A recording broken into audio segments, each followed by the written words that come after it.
I'm Andrew Armstrong, welcome to the back office. Here in my hand is a dash cam. I've got a few dash cams fitted to my vehicles, and they're of varying quality because I got them quite a long time ago, and technology moves on at such a rapid pace that you really need to stay up to date. And unfortunately for me, I've lost footage recently because of dash camage.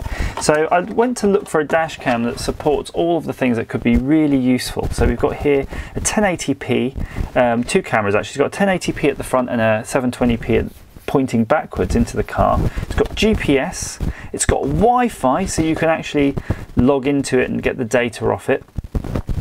So here we go, dual lens recording, aperture thingy. It's got some night vision LEDs as well for the inside of the car. GPS. It's a Transcend unit, comes with the bracket and everything. We won't look at all the little tiny writing on the box, we'll just dive straight in. And it comes with a 32GB card, so that's attractive. Ready to go basically. So there's the card, there's the camera. It's quite a sturdy unit actually, it feels like a photography camera. It's got some Wi-Fi settings on the back, always useful. I'm just gonna, there we go. That's gonna be the bracket, it's so humongous. There's the bracket and the actual charger. Very high quality, this is far better quality than you'd normally expect. Look at the manual even. Gorgeous book, really well made. Google Play, look I'm just saying here, so you can go on the actual DrivePro 520 app, Transcend. Seeing here, there's some sort of map viewing software for Windows as well you can get. Groovy. Enough with that. Bracket looks a little bit teeny tiny. I'm kind of surprised on that. Sealed nicely in the bag.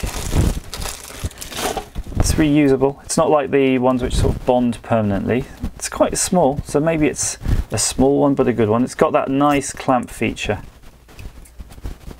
So that should give you some good old suction on that one. See the feature here, slides in, clips. Yeah, looks small but it's sturdy. Lens cover, GPS, Wi-Fi, microphone on the unit, speakers.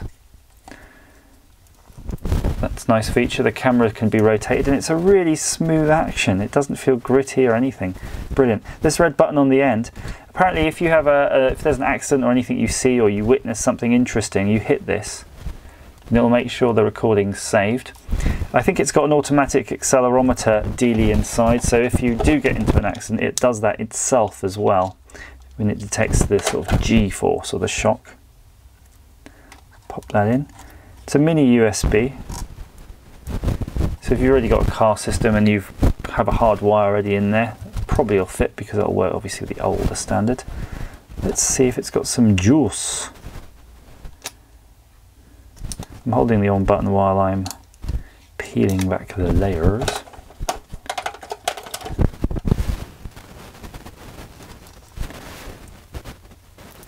Doesn't appear to have any charge in it, so now I'm going to have to search for one of these. Just looking at this cable though, one observation is, yeah, it's really thick. This is a high current bad boy. Output 4.6 to 5.2 volts at 1 amp. A mere 1 amp. Look at the thickness of that for 1 amp. They certainly haven't skimped on the cables.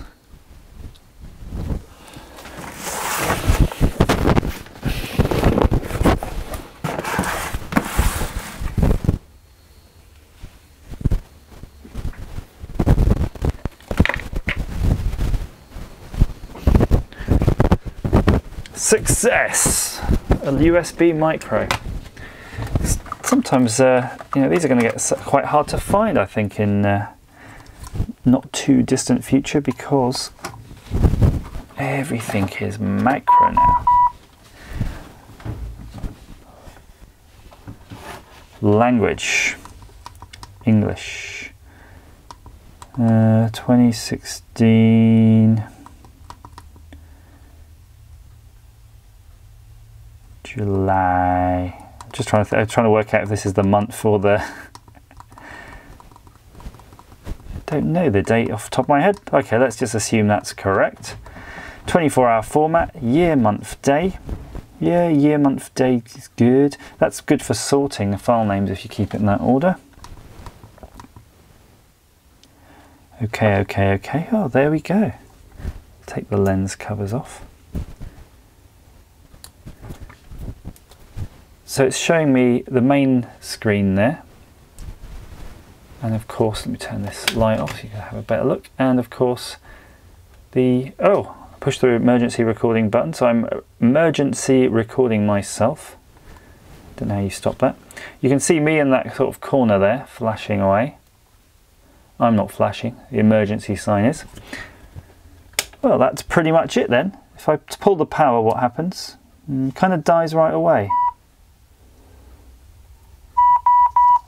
No. You see there's a little bit of life in there. I think there is a battery in it. It just needs charging. It's lost its settings because of that. So I'll try to do this again now without pushing the emergency button. So hello, can you see me? Looks really weird in that tiny picture because not only is it distorted, it kind of makes it look like I'm naked, but I'm not. I've got a t-shirt on. Settings, let's go into the settings menu. Resolution, full. So you've got all these resolution options. I think nowadays memory cards are so cheap you wouldn't really want to mess too much with those. Exposure. So you might want to make it a bit brighter in the exposure when you're running it. Video length, 3 minutes. So this is how long each video chunk is. 3 minutes each per chunk is probably about right. 1 minute you'll have loads of tiny files. 5 minutes means, well, you've got a potential of losing, if you have something go wrong, 1 minute in, you're pretty much stuffed there. Video stamp, yep. G sensor, cool. I think this is probably for the knock detection. Microphone, volume, display, front, rear or both. Yeah, I guess you'll have both, wouldn't you? Auto display off. I think if I was using this in the car I probably would have that because I've got a few of these and I've never found the need to actually use the display, so I'll set that for a minute. So it's nice, so when you get into the car you can see it running and then it'll knock itself off. Delay power off. 10 seconds, yeah, that's good. So this is when you take your keys out of the car. I'm going to put to 30, why not? You never know, you might just get out of your car and someone will drive into it and dent your door. Date and time, we know what that does. Light frequency, we're in the UK, so it's 50 Hertz. GPS status, no fix. Navigation system, oh, it's got GLONASS as well. Let's try that one while we're waiting in case you can pick that one up. Speed unit, miles per hour in the UK, English. All the information here about this, so yeah, you can come and find me and then hack my unit because the password is a pretty complicated one for that card. Let's do that. Upgrade firmware. So we'll click this other menu here. Maybe normal, emergency, snapshot. So take normal video, take emergency video, take a snapshot. Nope. Ah, these are to actually play back. Oh, so we have some video to play back. About a few seconds of me looking really scary.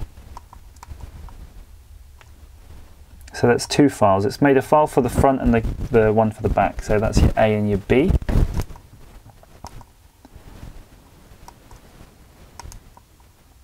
There's one other menu option here, which is sort of Wi-Fi on and Wi-Fi off. So that's this unit unboxed. I think to really do it justice, I'm going to have to run it in my car for a few weeks. I don't want to just throw it in and give a quick and nasty review of its features without really giving it a full run and taking it on the motorway, taking it on the road at night. I like this though. This is cool, isn't it? You kind of think if you're driving along and you want to spot something on the side that catches your eye, on the left at least, you can record that by turning that. Made in Taiwan, where everything is. Good. But yeah, first impressions, sturdy, nice unit, about £100, comes with a memory card. Reviews very well. People say it does work pretty pretty well. I'm just noticed sort of distracted here, distracted by this. Look at that. Lovely, lovely and shiny and new. They obviously take a lot of care on this. That's painted lovely shiny black. Yeah, this is feels like a quality unit. As I said, yeah, people online have reviewed it quite well. Praise its merits. I've been for a drive with this and I have to say I'm pretty darn impressed. All in all, the quality is pretty good. When you actually connect it to your phone, there's a bit of fiddliness, because your phone has to connect to this as a hotspot. I can try to show you that now. I'll just fire up my phone in the background. So the tricky part is you really need to make sure that the Wi-Fi is the one on the phone, is the one on the unit. So I'll just show you what I mean by that. So if you push the button, you'll see it says Wi-Fi on. So you've got to wait here, waiting, and eventually the Wi-Fi server or access point that's on this unit actually will show up in your list. And there you go, DrivePro 520. And it is a little bit confusing for your phone because there's no internet on that. It's just an actual plain connection. So if you load up the Transcend DrivePro New app, the weird thing is with this app, by the way, there's two of them in the App Store. I'm not sure which is the better one, so be careful with that. After a while of fiddling with it, you might get it to actually work. So you can see here, it's giving you a live video. Hi, how are you? It's giving you a live video of the back office. And if I pan it around, you can see my computer and all of the junk piled up.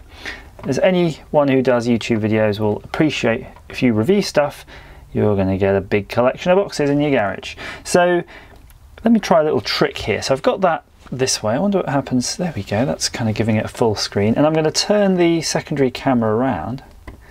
So now you can get two views of me, and you'll notice something. Hopefully you'll notice something. We'll zoom it in. Let's give you a fair fighting chance. The color in this little one is actually slightly different, and that's because it's actually using its infrared LEDs. It seems to be more attuned for night vision. And as such, you'll get a strange sort of purpley cast, as if it's a bumblebee looking at everything. So once you've got the camera connected that way, it gives you a range of options. So if you hit this folder option here on the bottom, you'll actually get a list of the files on the unit, and from here you can actually download them to your phone. Now, something you'll find really annoying and quite an issue is that the size of the files is quite huge, because remember, it's recording them in high def 1080p. So even just a short file is going to be, well, I say short file, is going to be quite big. So I'm just going to randomly click this one of a bit of driving. And you'll see it comes up fairly quickly, but I'll just show you, there's a bit of sound there. So you can see it's stuttering a lot, right? It doesn't really have the bandwidth to send across that video fast enough. So if you find that, and that's going to be a problem for you, of course it is, you can actually click these three little dots on the side and then just say download, and it will download them to your phone. Now, it's not the fastest thing in the world, it's going to take a long time, so really, realistically, I would say transfer your SD card from the unit, the micro SD card that's popped in the side, into the actual an SD card reader on your PC. But if you don't have a PC handy, it's still a pretty good way of reviewing the material and making sure that your camera's set up how you want it. I'll cancel that. The other thing that's quite neat is when you jump back, in the corner you get the little gear icon that we're very familiar with. It tells us that's the configuration menu, and then from here you can actually go through all the same menus you can on the unit. And when I connected this up first time, it actually upgraded the firmware. I'm almost tempted to see, okay, let's try a firmware upgrade. Oh, it says it's already done. Great. So date and time, this will be useful because it's not actually set at all. Month, day, year, I was happy with that. G-sensor, sensitivity. Now, it's as I was taking out the car, I actually dropped the unit before it had shut down because it's set to record for 30 seconds or so before it shuts down. And what I did notice, when it thumped the deck of the car, it actually said on the screen emergency recording, and that's the same thing it does if you push the red button on the bottom here. So I'm going to put some of the footage up on the screen now so you can see, and you can see from the video it's actually pretty good. And if I just switch in a bit of the sound, That's unfortunately the sound of me singing along to some classic tracks, but you can hear the sound's very good as well. I think all in all, for a dash cam that's about £100 and gives you all this functionality and comes with a 32 gig SD card, I think it represents quite a good bargain. And yeah, I bought it from eBuyer, but you can get it anywhere. Transcend DrivePro 520. I cannot recommend it more. If you've got any suggestions, comments, please leave them in the box down below. Please feel free to subscribe, and as ever, thanks for watching.